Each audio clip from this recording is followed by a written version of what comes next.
Dostlar selamlar. 14 Eylül Pazar bültenine hoş geldiniz. Pazar günleri için hedef oranımız 1.72.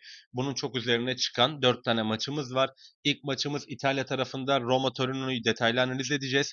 Daha sonrasında İtalya'dan Hollanda'ya uçacağız. Utrecht Groningen'i detaylı analizini paylaşacağız. Berke Özer'in Lille'ini konuşacağız. Sezona iyi başlayan son maçında Lorient'i paramparça eden Lille'i konuşacağız. Ve son maçımızda, günün son maçında ise Manchester mavi mi kırmızı mı? Bunu enine boyuna her şeyle konuşacağız. 3 tane canlı maçımız var. Takip edilecek maçların isimlerini vereceğiz. Her gün saat 4'te analist ile beraber ertesi günün maçlarını enine boyuna konuşuyoruz. Saha içi detaylarına iniyoruz. Her cuma 6'da ise bahis eğitim serimiz var. Özellikle bu hafta yüklenen eğitim kasanın sessiz katili hırsı kesinlikle izlemenizi öneriyorum. Çünkü o videoda anlattığımız, konuştuğumuz doğru şeyleri yapmazsak eğer ki altların, üstlerin, bahis oynamanın, iddianın hiçbir manası kalmıyor. Uzun vadede kazanmanız imkansıza kadar düşüyor diyeyim. Ve hırsı doğru yönetmemizi, nasıl yapacağımızı, nasıl kendimizi frenleyeceğimizi uçtan uca anlattım. Kesinlikle kendinizden bir şey bulacağınız bir video olacaktır. Sizler de az önce saymış olduğum içerikleri kaçırmamak için kanala abone olup bildirimleri açabilirsiniz. Beğenileriniz bizim için önemli. Beğeninin bana maddi bir getirisi yok. Açıkçası şu anda buna ihtiyacım da yok ama bahisle ilgilenen, iddia ile ilgilenen kişilerin karşısına bu içeriklerin çıkmasına sizler de destek olabilirsiniz diyelim ve haydi gelin güzel bir pazar geçirmek için maçlarımıza geçelim. Pazar gününde ilk maçımız tarih kokan sokaklarıyla Roma Torino'yu ağırlayacak. Şimdi baktığımız zaman özellikle iki takımı bir genel yorumlayalım. Geçmiş de dahil.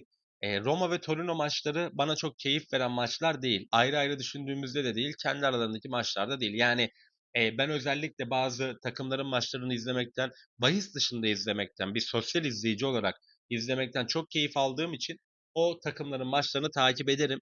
Bahis dışında takip ederim ama hiçbir zaman hayatımda ben Roma'nın maçını evet ya şu saatte Roma maçı var. Planlarımı ona göre yapayım hayatımda ve Roma maçını izleyeyim dediğim bir gün hatırlamıyorum. Keza Torino da aynı şekilde. Biraz analize indiğimizde Gasperini'nin Roma'sı yeni geldi bu arada Atalanta'dan zaten. İlk iki maçını 1-0 1-0 gibi kısır skorlarla kazandı. Sezonu Bologna'yı kendi sahasında Olimpiko'da 1-0 yenerek başlayan bir Roma var. Daha sonrasında ise Pisa deplasmanında yine 1-0 galip gelen bir Roma var. Baktığımızda ikinci yarıda bulduğu gollerle iki maçı da kazandılar. Torino cephesine baktığımızda ise Torino sezona ilk maçında çok kötü başladı Baroni'nin öğrencileri ama Inter deplasmanı zaten e, ligdeki hiçbir takım Inter deplasmanına Giuseppe Meazzaca'ya ilk maçta gitmek istemez. Orada bir hezimetle 5-0 mağlup oldular. Daha sonrasında içeride Fiorentina'yı yani Fiorentina'yı ağırladıkları maçta ise oyunu tutarak 0-0'la bir puan almayı başardılar diyelim. Bu maçta da ben keyifli bir maç beklemiyorum açıkçası. Kendi aralarındaki maçlara baktığımızda ise son maçı Roma 2-0 kazandı Torino'nun sahasında. İçeride Olimpiko'daki maçta Roma 1-0 galip geldi. Sadece 3 maç öncesinde 3-2'lik bir Roma galibiyeti var gollü geçen. Ama ben burada gene kısır bir maç bekliyorum. Buradaki benim ana ve tek tercihim gün oranımıza da direkt etki edecek bir maç bence. 3.5 altı iddia.com üzerindeki orana da baktığımda ideal görünüyor aslında. Evet 2.5 altı da bu maç için değerlidir. Kazandıracağını düşünüyorum ama biz biraz daha sistemimize göre, hedefimize göre daha garanti gittiğimiz için benim buradaki ana tercihim 3.5 alt olacak. Çok fazla böyle bir o kalede bir o kalede bir maç beklemiyorum. O yüzden biraz daha böyle oyunu rolantide gitti. Gol atanın maçı kazanmaya çalışıp korumaya çalıştı. Oyunu biraz daha futbol, ya kötü futbol bekliyorum bu maçta. O yüzden benim buradaki ana tercihim bu maçta 4 gol sesi çıkmayacağı yönünde olacak. Haydi gelin ikinci maçımıza geçelim. İkinci maçımızda Roma maçının kısırlığından uzak, daha böyle keyifli, hatta çok daha keyifli beklediğimiz Utrecht Groningen Hollanda semalarındayız. Pazar günü 15.30 mücadelesi. Bir Utrecht tarafını değerlendirelim öncelikle. Utrecht sezona bomba gibi bir giriş yaptı. 4 maçın üçünü kazandılar. Bir mağlubiyetleri var. 11 gol atarken kalelerinde sadece 3 gol gördüler. Groningen cephesinde ise 4 maçta 2 galibiyet, 2 mağlubiyetle 9 gol atarken 9 gol yediler. Dengeli bir takımı fakat gollü maçlar çıkartıyorlar. Yani şöyle düşünün. Groningen'in 4 maçında toplamda 18 gol çıktı. Utrecht'in kendi analizine baktığımızda ise Utrecht içeride Herakles'i 4-0 yenerek sezona güzel bir giriş yaptı. Daha sonrasında sürpriz sayılabilecek Rotterdam deplasmanında 2-1 sahadan mağlup ayrıldı. Excelsior'u sahasında gene 4-1 gibi bir skorla geçtikten sonrasında Zwolle deplasmanında ise 2-0'lık bir galibiyet aldı Jutre. Groningen cephesine baktığımızda ise Groningen Alkmaar deplasmanında 4-1 sahadan mağlup ayrıldı. İçeride ağırladığı Heerenveen'i 2-1 ile geçti. PSV deplasmanında 4-2 mağlup ayrıldıktan sonrasında ise Herakles'i kendi sahasında 4-0 yendi. Şimdi Groningen cephesinde şöyle bir detay var. Sezona siz Alkmaar ve PSV deplasmanıyla başlıyorsunuz. Arkasından Utrecht geliyor. Yani Ajax'ı da eklediğimizde aslında kafadaki 4 takımın üçüyle sezon başında oynayacaksınız. Ama Groningen Alkmaar'a da gol atmayı başardı. PSV'ye de gol atmayı başardı. Yani aslında gol bulabilen bir Groningen var. Tabii ki Alkmaar ve PSV kalite farkıyla maçı kazandılar ama benim buradaki ana tercihim bu maç özelinde ben hızlı bir başlangıç bekliyorum. Groningen, Alkmaar ve PSV deplasmanlarında oyunu kabullenmeyen bir Groningen Utrecht'i hiç kabullenmeyecektir. Kendi oyununu oynayacaktır. Hani böyle kapanayım, Utrecht'e gol attırmayayım gibi bir mantalitesi olmayacaktır. Utrecht ise kendi sahasında zaten ağır top. O yüzden benim buradaki ana tercihim e, İlk yarıda bir gol çıkacağı. Bunu ortaya değerlendireceğim. Evet, golü Utrecht'ten bekliyorum ağırlıklı olarak ama Groningen'in de Alkmaar ve PSV'de vermiş olduğu vibe her takıma bela olabilecek bir mücadele olabilir. O yüzden benim buradaki ana ve tek tercihim ilk yarıda ağların minimum bir kere sarsılacağı yönünde olacak. İlk yarı 0.5 üstü gün oranımız için, gün hedefimiz için kritik. Üçüncü maçımız Berke Özer'in de bu sene transfer olduğu Lille Toulouse'u ağırlayacak. Maçın analizine geçmeden öncesinde buraya kadar izlediğiniz için çok teşekkür ediyorum. Umarım kazançlı çıkarız hep beraber. Videoyu beğenmediyseniz bir beğeni bırakmanızı rica ediyorum. Ek olarak abone değilseniz de abone olup bildirimleri açarsanız hiçbir içeriğimizi kaçırmamış olursunuz diyelim ve haydi gelin temsilcimiz Berke'nin de olduğu Lille'e geçelim. Öncelikle bir Lille cephesine bakalım. Lille Brest deplasmanında 3-3 ile sezonu açtı. Daha sonrasında içeride aslında direkt rakibi olan Monaco'yu 1-0'la geçtikten sonrasında Lorient deplasmanında 7-1 gibi sansasyonel bir skorla galip gelmeyi başardı. Toulouse cephesinde ise aslında işleri iyi gidiyor diyebiliriz. Nice deplasmanını 1-0'la geçtiler sezon açılışında.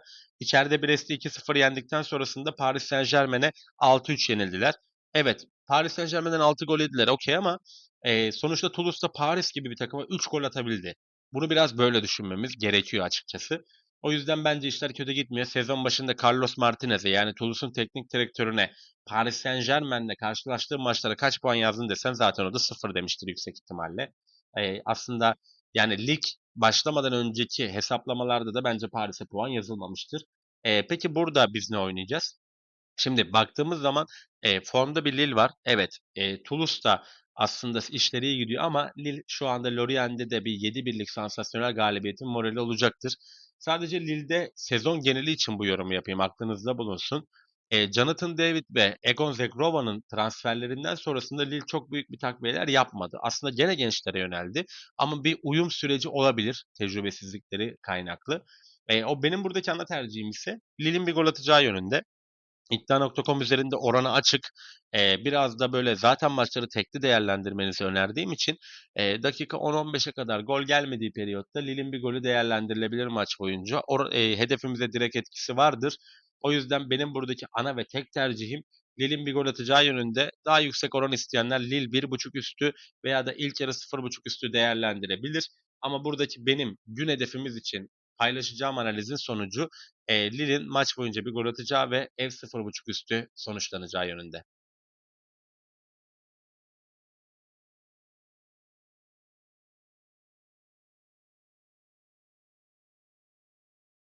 Pazar gününden son maçımız ise Manchester mavi mi kırmızı mı?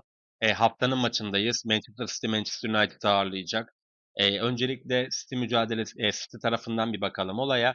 Pep Guardiola'nın öğrencileri Wolverhampton'ı 4-0'la geçtiler sezon açılışında. Daha sonrasında kendi evlerinde Tottenham'a 2-0 yenildikten sonrasında Brighton'da öne geçmelerine rağmen skoru tutamayıp 2-1 sahadan mağlubiyetle ayrıldılar. Şu anki konumlarına baktığımız zaman City 13. sırada. 3 maçta bir galibiyet, 2 mağlubiyetleri var. 5 gol atarken kalelerinde 4 gol gördüler. Manchester United cephesinde ise evet şu an baktığımızda Manchester 9. ama ben Manchester'ın 2 tane maçını izledim. Özellikle Arsenal ve Fulham'ı 90 dakika izledim. Burnley'nin de sonlarını izledim diyebilirim. Şimdi Arsenal evet kendi sahalarında Old Trafford'da 1-0 yenildiler ama Dostlar yenilmek var, yenilmek var. Yani özellikle Matheus Cunha, Mbeumo transferlerinin ben hücuma çok büyük varyasyon getirdiğini düşünüyorum ve uzun vadede Manchester'ın bu sezon Premier Lig'de oldukça keyifli bir futbol oynayacağını düşünüyorum açıkçası.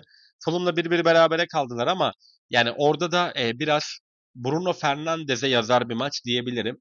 Çünkü maça baktığımızda Bruno Fernandes'in dakika 38'de kaçırdığı bir penaltı var. Yani onu atsa Fulham zaten üstüne gelecek. Arkada boşluk verecek. Mbeumo Kunya'nın hızıyla belki maçı koparıp gideceksin. Ondan sonrasında zaten maç 1-1 ile sonuçlandı. Son maçta ise Burnley'i 3-2 yendiler. Şimdi bu maçta ne bekliyoruz? City formsuz. Ve bence artık Guardiola evet dünyaya bir futbol sistemi getirdi ama artık bence bıktığını düşünüyorum. Ve City'de de bence son sezonu olacak. Evet transferleri iyi. City'nin bir oturmuş kadrosu var ama oyunu keyif vermiyor. Futbolda bir aslında sistem oyunu olsa da bazen insani duygularında olduğu bir oyun. O yüzden burada tarafa gitmek zor. Bu maç için benim tek analizim her ne kadar ismiyle son dönemdeki oyunuyla yaptıklarıyla Guardiola'nın City'si önde görünse de ben Manchester'ın da gol atabileceğini düşünüyorum. Benim buradaki ana tercihim 2.5 üstünde olacak. Manchester'ın gol atacağını düşünüyorsan neden karşılıklı gol var değil dediğinizi duyar gibiyim ama şimdi City her ne kadar ne olursa olsun, ne kadar kötü olursa olsun çok karşımıza alınabilecek bir takım değil. Maçın 3-0'ı var mıdır? Maçın 3-0'ı iki yöne de var. Yani Manchester United'ın bir golünde City'nin ataklarıyla 2'yi bulursa maç kopabilir. O yüzden benim buradaki ana tercihim 2.5 üstünde olacak. 3-0'ı da yanımıza alalım. Sağlı sollu yanımıza alalım. O yüzden burada makul oranıyla gün hedefimizde de çok direkt etkisi olacağı için aslında en kıymetli oran olduğu için 2.5 üstünü ideal görüyorum. Ayrıca maçın ilk yarısında da bir gol sesi çıkacağını düşünüyorum. İkinci yarı 3 gol değil. İlk yarıda bir gol, belki 2 gol. İkinci yarıda da tamamlayıcı goller 2.5 üstü getirir. Ee, Pazar günü için canlıdan takip edeceğimiz maçlar ise ligimiz için önemli. Haftanın maçı Fenerbahçe Trabzonspor'u saat 8'de canlıdan takip edeceğiz. 21.45'te İtalya'da Milan Bologna'yı canlıdan takip edeceğiz. Ve haftanın kapanışında Barcelona Valencia'yı da canlıdan takip edeceğiz. Pazar günü için enine boyuna bütün değerlendirmelerimiz bu şekilde. Videoyu beğenmediyseniz buraya kadar izlediğiniz için teşekkür ederim. Bir beğeni bırakmanızı rica edeceğim. Abone değilseniz de her gün gelen analist için buradan abone olabilirsiniz diyelim ve pazar günü için hepimize bol kazançlar dileyelim. İzlediğiniz için teşekkürler. Sizler de her gün 4'teki analiz programını kaçırmamak ve bahis eğitimleriyle öğrenerek kazanmak için abone olabilirsiniz. Videoyu beğendiyseniz beğeni bırakmayı unutmayın ki diğer insanlara da ulaşabilsin. Maçlara dair görüşlerinizi yorumda paylaşırsanız oradan da fikir alışverişi yapabiliriz. Unutmayın bahiste para böyle kazanılır.